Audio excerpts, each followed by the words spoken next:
I'm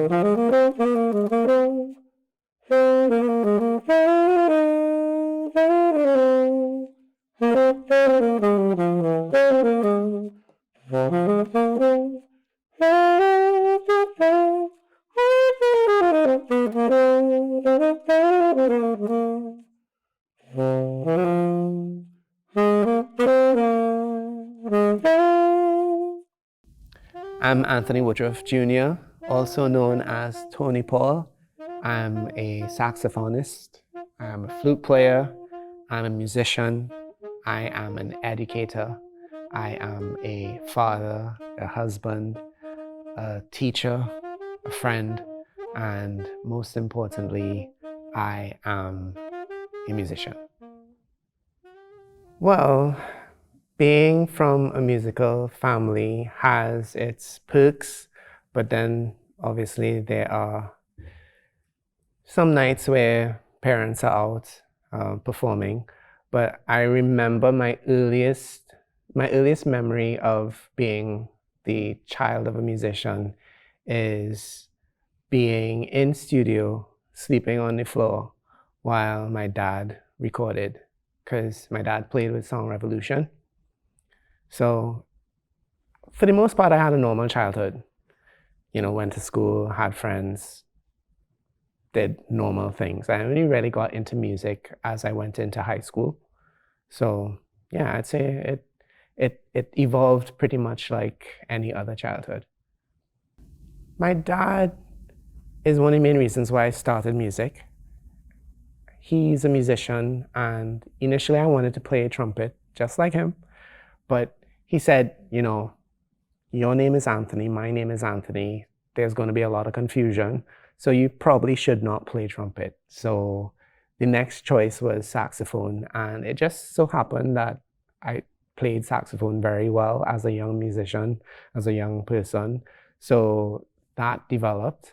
And once I got into music, it no longer became about my father, but more about my own passions that developed as I started getting more and more into music. But my mom she used to be a member of La Petite Musicale. So singing was a large part of my childhood. I sang in primary school choir, and then later on, I sang with marionettes and, church choir.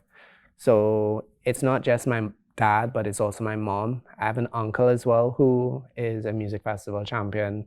He's a singer. And then I have cousins who are into music. My brother is also into music as well. So it's generally the family at large. So I'm Anthony Woodruff Jr., and most people that know me performing have heard the name Tony Paul. Some people have heard Tony Paul and it's like, but wait, no, that's Anthony Woodruff. It's like, yes, my middle name is Paul. And very, very early on, because my dad is also involved in music, I made a concerted effort to try to distinguish myself and separate myself from my dad, who was heavily involved. So the decision to be called Tony Paul was influenced by my grandmother, who often called me Tony Paul. And for the past, well, I'd say about a decade, I've been using that as my stage name.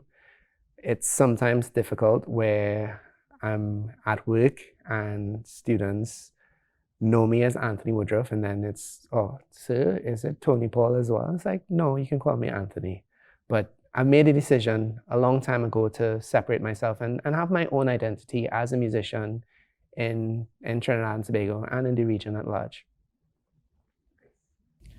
Well, the saxophone was something that I didn't initially decide to play it, but once I started playing it, because in first form, everyone has to play the recorder, and it's a most annoying instrument to most people, but it actually is sort of an introduction to woodwind instruments.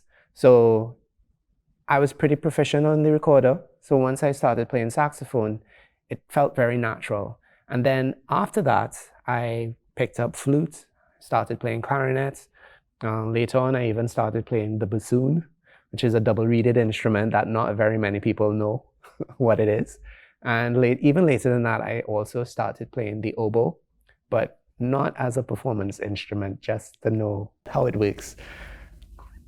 Right, so the saxophone is a family. You have small ones, the small straight one that most people know Kenny G playing. That's the soprano saxophone. There's an even smaller one, but the four primary saxophones are soprano, alto, tenor, and baritone, pretty much like the human voices. Sometimes it's difficult to choose which one is my favorite because I see different instruments as different voices that suit the mood and suit the music in particular. So sometimes I lean towards the alto saxophone. Other times I play tenor. I've recently been playing a lot more soprano saxophone, which initially I shied away from. But I think if I had to choose, I would go with the tenor saxophone because one of my favorite musicians of all time, Michael Brecker, plays the tenor saxophone. And I think it's a really beautiful, warm voiced instrument that sounds amazing if you put in the work. So my decision to go to the UK was kind of influenced by a cousin of mine who I grew up with, but she migrated to the UK. And initially I spent a year in London, and then I moved to the north of England, to Leeds, to go to Leeds College of Music. I started the pursuit of higher education late as compared to most. I started when I was 26. So the choice to go to the US wasn't one that I had in my mind because I was thinking, okay, well, I started later, my program needs to be shorter. And most bachelor programs in the UK are 3 years versus the 4-year standard in the US. So that was one of the deciding factors, but also because I had family in the UK, whereas I didn't really have close family in the US for support systems and such. So that was one of the main reasons why I went to the UK. London was an incredibly busy and shocking environment for me because there's so many things going on. It's easy to get lost in the bustle.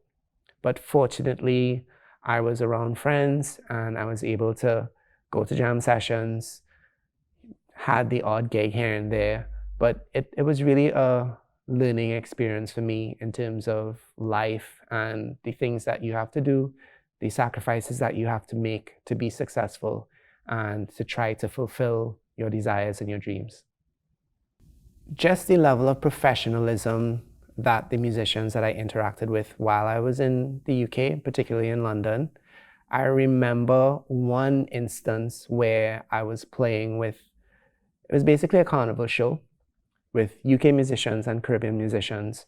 And I went to my first rehearsal and one of the musicians that was supposed to be there was late. And not 5 minutes late, he was like late. So the band leader actually called another musician who was living nearby, and he turned up. And when the other musician came, someone was sitting in his chair. And to me, that spoke volumes because in the Caribbean, we have Caribbean time. In the UK, in the US, there's no such thing. So yeah, it really informed what it means to be a musician and what it means to be a professional in terms of treating it as much as it's something that one should enjoy and should love, as it's a craft, it's business, it's work, it's something that deserves the attention to detail. And that came from that experience, I'd say.